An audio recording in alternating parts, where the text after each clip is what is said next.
Hi friends, welcome. How are you all? So, in this session, we will be covering the culmination of both demand and supply.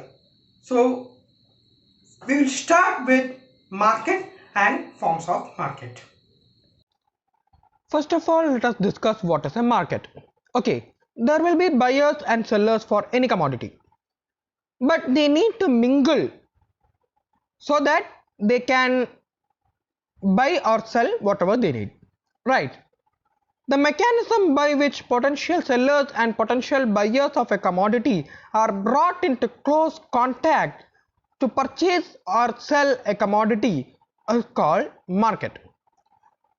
In other words, it is the process by which sellers and buyers communicate or interact with each other and effect a contract of purchase or sale is called market.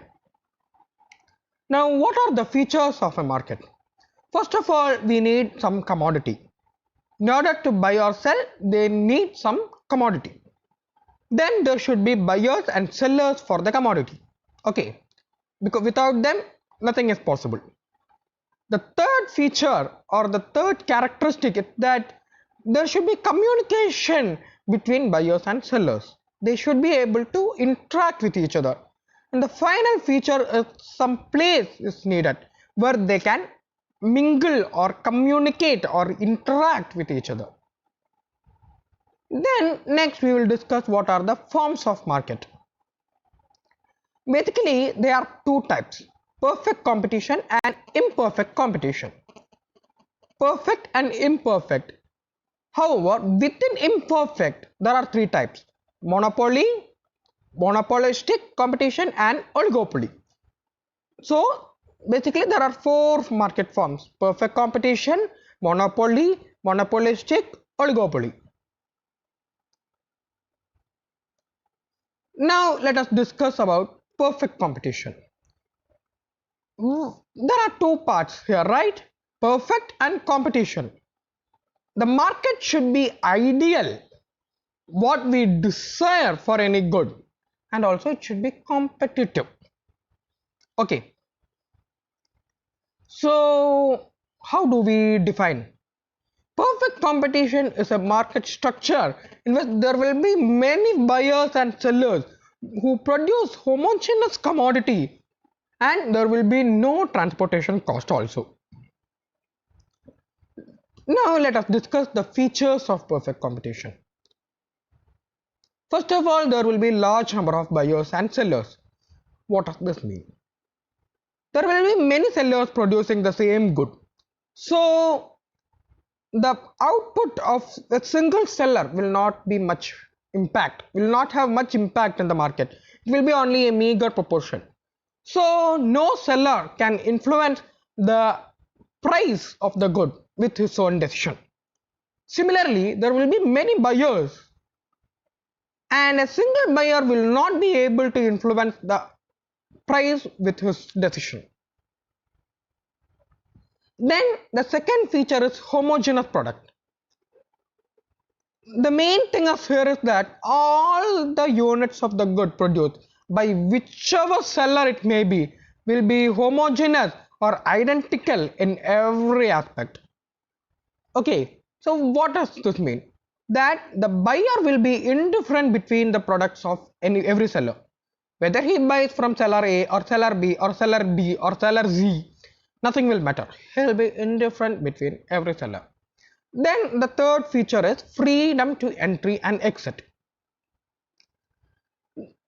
Firms are free to enter or leave the market whenever they choose. Okay, there is nothing like the firm will have to stay in the market for this much years or the firm cannot move into any other market. Nothing like that.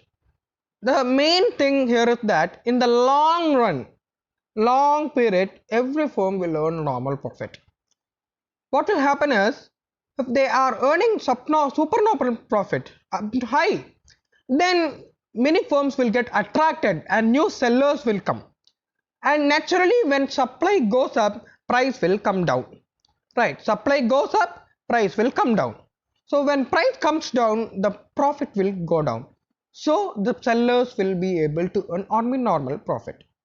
The reverse happen if they are earning losses or they are incurring losses. Then there is the factor or the feature of perfect knowledge. Every seller in the market has perfect knowledge about the product market as well as the input market. Okay, the factor market or the input market. So what will happen is no seller will sell at a price that is lesser than the prevailing market price. Also, buyers also have full knowledge about the product market. So they will not pay a higher price than the prevailing market price. So naturally, the only the equilibrium price or the market price will prevail throughout. Then the next feature is perfect mobility of factors. Land, labor, capital, entrepreneurship are the four factors of production. This feature states that within the industry, the factors can move from one firm to another freely. Workers can also change jobs freely. Then the last feature is absence of transportation cost. Every goods will be produced locally and there will be no transportation cost.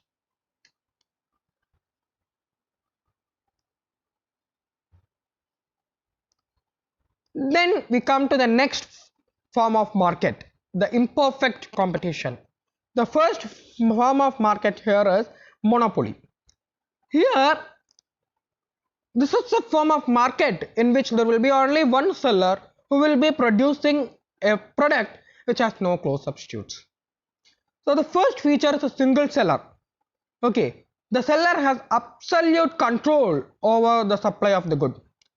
The seller might have got this advantage due to maybe some natural factors like control of raw materials or legal factors like patents or something such that. The second feature is the second feature here is that the product will have no close substitutes. Might be there are a few substitutes which are available in the market, but they will be very costly or inconvenient to use. So there will be no close substitute for the given product. Then the third feature is price making with constraint. In perfect competition, since the seller has no control over the price, he will be termed as a price taker. He is given the price. But the monopolist can charge a price he wants. However, there is one constraint, the law of demand. If the monopolist is charging a very high price, he will have to forego the demand for the good. Okay, then there will be barriers to entry and entry of new firms.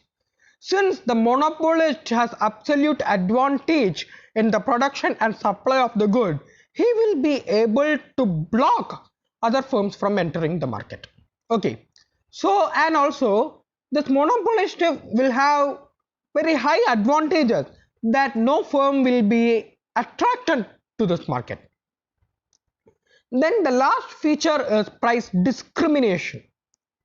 Discrimination means treating different people differently for the same aspect. Same happens here. When the monopolist sells to different customers at different price but the same commodity at different price to different customers, this is called price discrimination. Then we are coming to the next form of market, which is monopolistic market.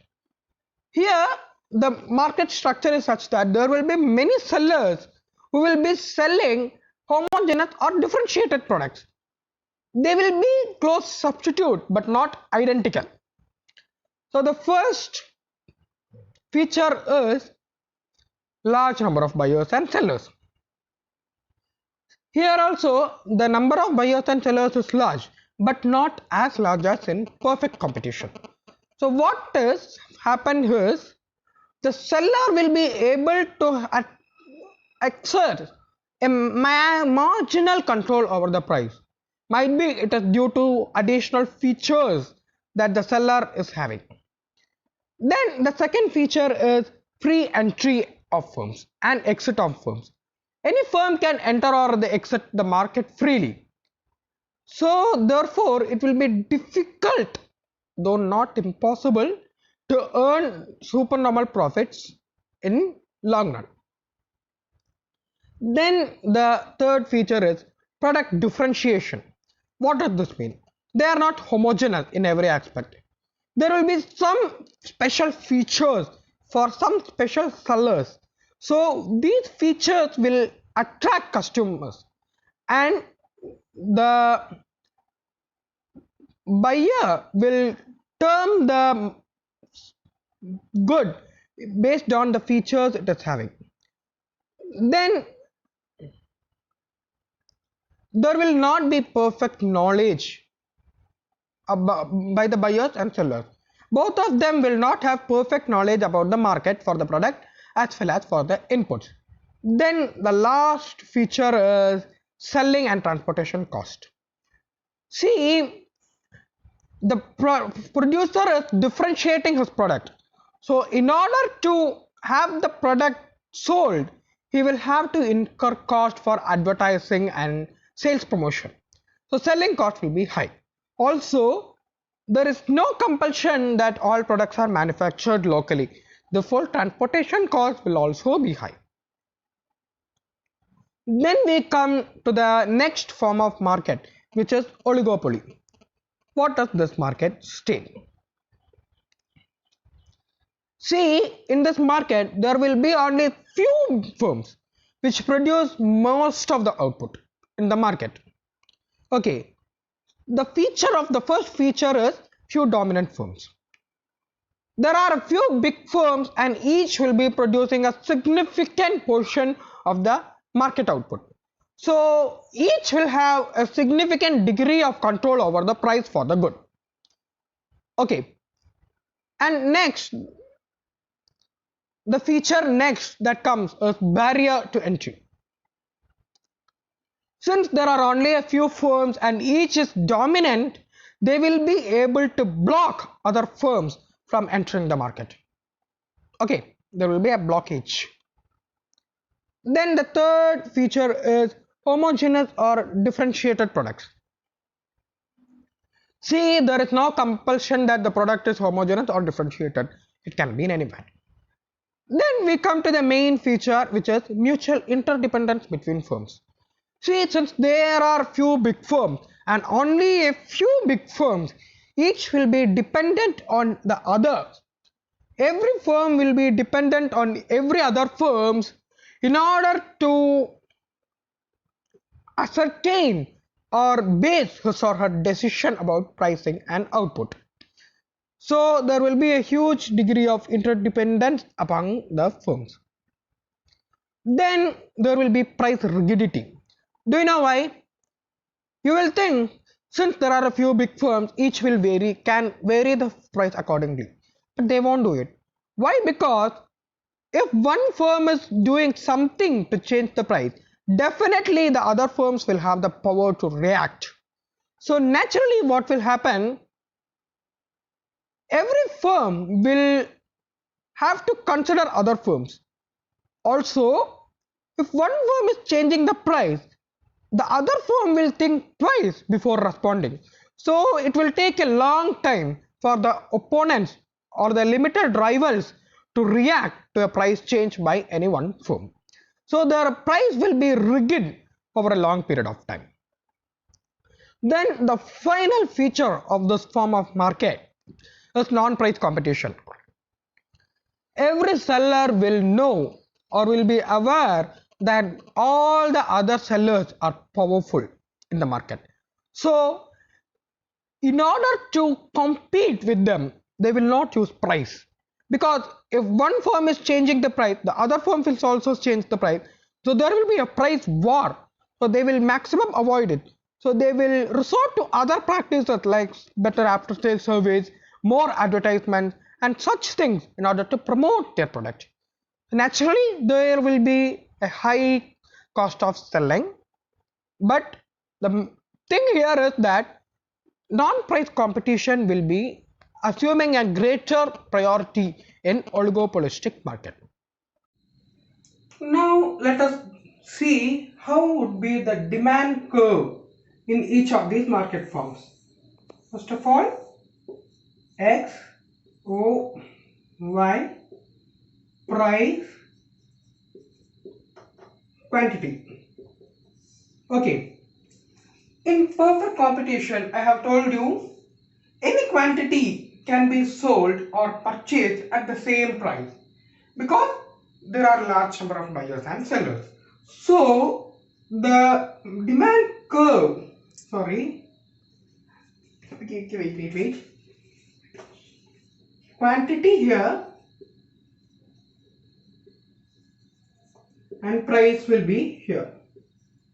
Okay, so the demand curve will be a straight line parallel to x-axis, similar to the price curve.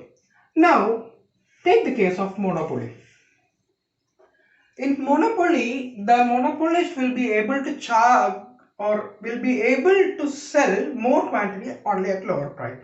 As price goes up, quantity will go down. However, since the product of the monopolist does not have any close substitute, the curve will be less elastic. It will be steeper.